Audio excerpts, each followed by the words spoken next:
खबर शामिल करते हैं जिला सांगड़ से। हमारे नुमाइंदे इमरान अब्बासी की रिपोर्ट के मुताबिक इंसानियत का दर्द रखने वाला टंडो आदम की समाजी शख्सियत अकबर शेख की जानिब से माह रमजान में मुस्तहिक में राशन तकसीम करने का सिलसिला जारी है।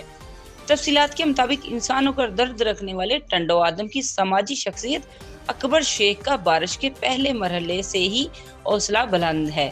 सलाम है इस नौजवान को जिसने बिना फोटो सेशन के ही मुखय्यल हजरात की मदद से इस माह रमजान में भी शहर के मुख्तलिफ इलाकों के हजारों सफेद पोश अफराद को राशन के थैले घर घर जाकर फराहम किए हैं। महंगाई के इस दौर में गरीब और मजदूर तबका इंतहाई मुश्किल वक्त में अपना और अपने बच्चों का गुजारा कर रहा है।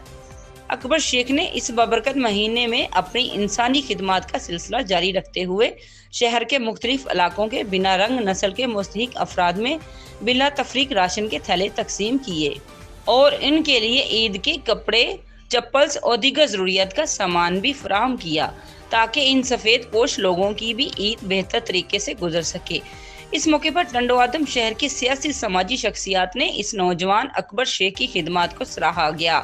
दुआ है कि अल्लाह ताला इस नौजवान अकबर शेख को मजीद खिदमात और हिम्मत और हौसला अता फरमाए। आमीन।